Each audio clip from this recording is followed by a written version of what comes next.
ថ្ងៃមុនហ្នឹងសែននំអ៊ីក៏នឹកឃើញថាចង់ធ្វើនំផ្លែអាយឲ្យកូនញ៉ាំម្ដងព្រោះកូនអត់ដែរញ៉ាំសោះ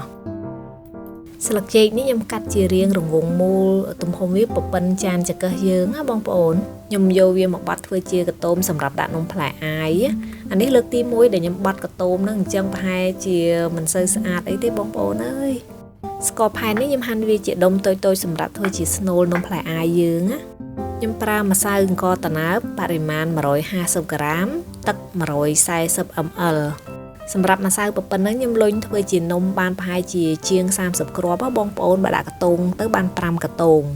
អ្នកខ្លះគេធ្វើស្នូលដូងតែស្ងាត់ខ្ញុំចង់ធ្វើស្នូលស្ករផែននឹងឯងព្រោះដោយសារខ្ញុំចាំថាកាលនៅក្មេងៗខ្ញុំធ្លាប់ទិញញ៉ាំអ៊ំដែលគាត់ទូលក់ហ្នឹងគឺគាត់ធ្វើស្នូលស្ករផែនអញ្ចឹងខ្ញុំចង់ឲ្យកូនខ្ញុំគាត់ញ៉ាំរសជាតិ original ដែលខ្ញុំធ្លាប់ញ៉ាំកាលនៅក្មេងណា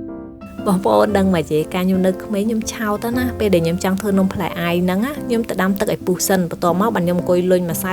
បងចូលម្ដងមួយណោះតបងឲ្យក្តៅអើយក្តៅទឹកក៏ខាស់ហ្គាសក៏ចុះនំផ្លែអាយនេះពេលដែលយើងបង់រួចហើយយើងកូរវាបន្តិចមកណាបងប្អូនកុំឲ្យវាជាប់បាតឆ្នាំងពេលដែលដែតមានន័យថានំផ្លែអាយយើងឆ្អិនហើយអញ្ចឹងយើងស្រង់វាយកមកត្រាំជាមួយនឹងទឹកត្រជាក់ឬទឹកកកមួយភ្លេតសិនទៅ